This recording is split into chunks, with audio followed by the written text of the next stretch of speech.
Time. So this is about my dad's ex-girlfriend and she's absolutely crazy. I'm my dad's oldest daughter. I'm only 16 years old and I met my dad's now ex-girlfriend about 2 years ago. So at first she was a great stepmom and we were very close, but as she grew more comfortable in the house, she became very jealous. She would get mad at any little thing I did. If I went out to eat with my mom or if I went clothes shopping with my dad, simple things like that, she would get mad and ask why she isn't being taken out to eat or to go buy clothes. Eventually my dad got tired of the daily fighting, so they ended up breaking up about a month ago. After that, she ended up getting her own apartment, which is down the street to stay close but still bothers my dad and I. She would stay outside in her car with her young kids in the late hours of the night begging my dad to get back together with her. We have even gotten the cops involved several times, but of course they can't do anything. So my dad has tried to be strong and not reply to her, but she always ends up sending emails threatening him, so he gets scared and he ends up texting her back. And I ended up blocking both her and her child's phone numbers and their social media so she doesn't try to contact me through any of those. But she made over 20 fake numbers to spam me with insults and long paragraphs about how I was the problem and that I'm the reason that my dad and her can't be together. She even went as far as having her family members text me and tell me how I was being childish, petty, fake, two-faced, and that I'm sloppy at everything that I do. Which was far from the truth because I help cook, clean, and I help my dad around the house. I also do artwork for people, dye hair, braid hair, sew clothes, and make clothes. But I eventually did learn to just ignore both her and her family because they're all sick in the head anyways. But it really just bothered me because I know I'm a very hard worker. And it bothers me even more because no 16-year-old should be put down like that by a 30 or 40-year-old over a breakup. The sneakiest thing I did as a kid and never got caught for it. Story time. Let me set up the scene for you. It was 8th grade. I had a friend who we're going to name TJ, and TJ was always getting in trouble, like always. Well, the last time he got in trouble, I guess the teacher had had enough because she not only wanted to call his parents, but she suspended him as well. Now, I don't know how he pulled this off, but the contact information that the school had for his dad was actually TJ's cell phone number. So instead of calling his dad, they would actually be calling TJ. So after he got in trouble and found out he was getting suspended, he came up to me and gave me his cell phone and was like, I need you to do me a huge favor. When the school calls, pretend to be my dad. And I was like, I have the highest voice in the world. Like, how am I supposed to pretend to be a grown man? I can't do it. But ultimately, I agreed to do it anyway because, like, why not? When the school called and I picked up that phone, y'all, I was like, hello? TJ did what? I'm gonna have to talk to him when he gets home. Ate it up. They didn't even know it was me. This is why I will never go snorkeling ever again. Let me tell you what happened last time I went snorkeling. I was about maybe 17, 18 years old and my best friend had a sugar daddy that just came from the United States. I was living in Dominican Republic at the time and he invited us to the beach. And we were like, yes, let's go drop a bag at the beach. So we go to the beach. It's called La Ensenada. And from there, we took a little boat to this little island that's called Cayo Arena. And there, my best friend wanted to go snorkeling. So I was like, yeah. Mind you, I've never been snorkeling and I don't really like being underwater for too long, but the water there is like crystal clear, at least in the front of the island. The back of the island, there's a bunch of rocks, which is where we went snorkeling.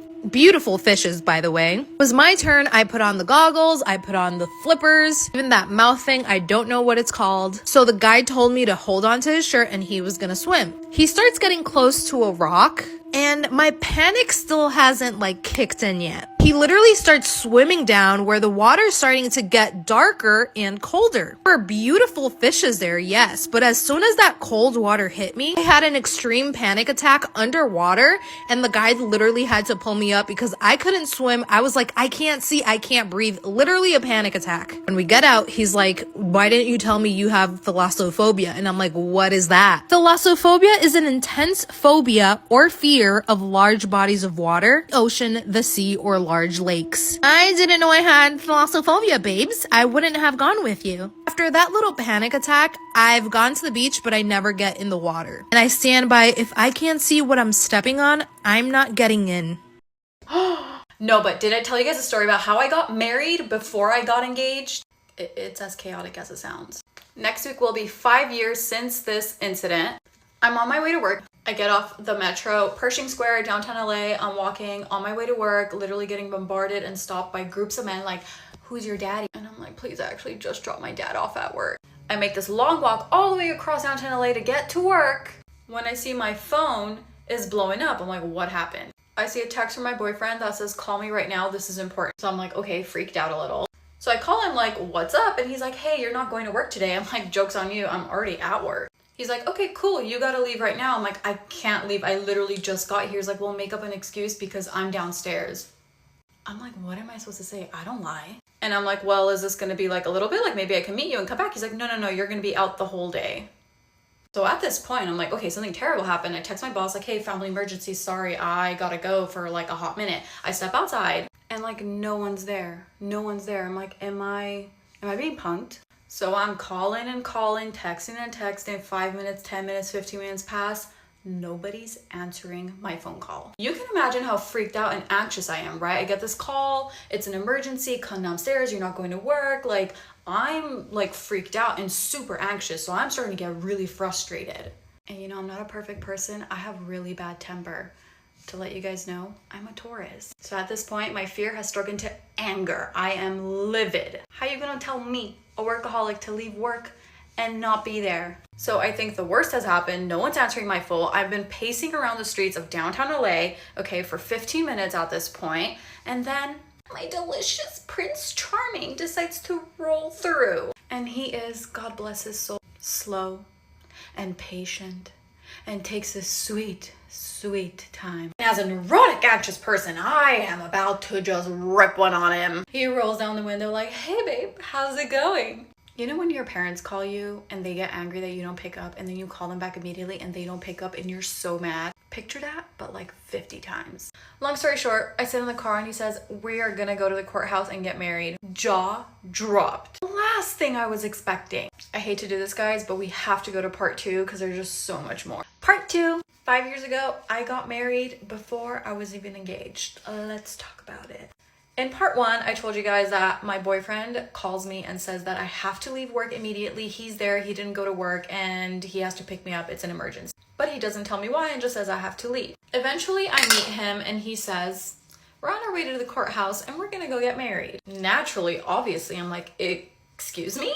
I'm like, where's my proposal? Like, are you proposing to me in the streets of downtown LA? No proposal for me. At this point, I'm so stunned. I don't even know what to say. I'm just sitting in the car, like, silent.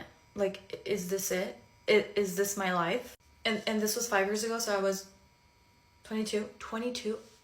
I was 22. Who let this happen? Clearly, someone was taking advantage of how naive I was. We're in the car. Closest courthouse. Boop, we're going here. I remember on the way, I was just so, like, shook that I was like, I must insanely love this person because I would never, but never say never. We show up to the courthouse, pays a little paperwork. You know, I'm like, today's the day. It's a random Tuesday. I woke up from sleep. I did not expect today to go like this. And the lady's like, okay, great. The next available appointment is like a month and a half from now. And my boyfriend's like, no, I need it right now. The soonest date you have available. We're like, damn, who's after you, bro? Apparently Trump. So she's like, yeah, the next available appointment we have is November 16th. He's like, great, let's lock it in. So we lock in the date. Mind you guys, I don't even tell my parents. They don't know. I gotta call my mom like, guess what, Mom? I'm getting married next week. You wanna come? So we decide to go through with it, not tell anybody except for my parents and his parents. And then we proceeded dating like normal. Actually got legally married in November, but got engaged in April. And that is a whole story of its own. And I love when people would be like, oh my God, when are you gonna get engaged? I just feel like, I don't know, like I'm just not ready yet. Make it make sense, guys, because the way my brain works. And that's the story of how I slept, woke up, and was legally married.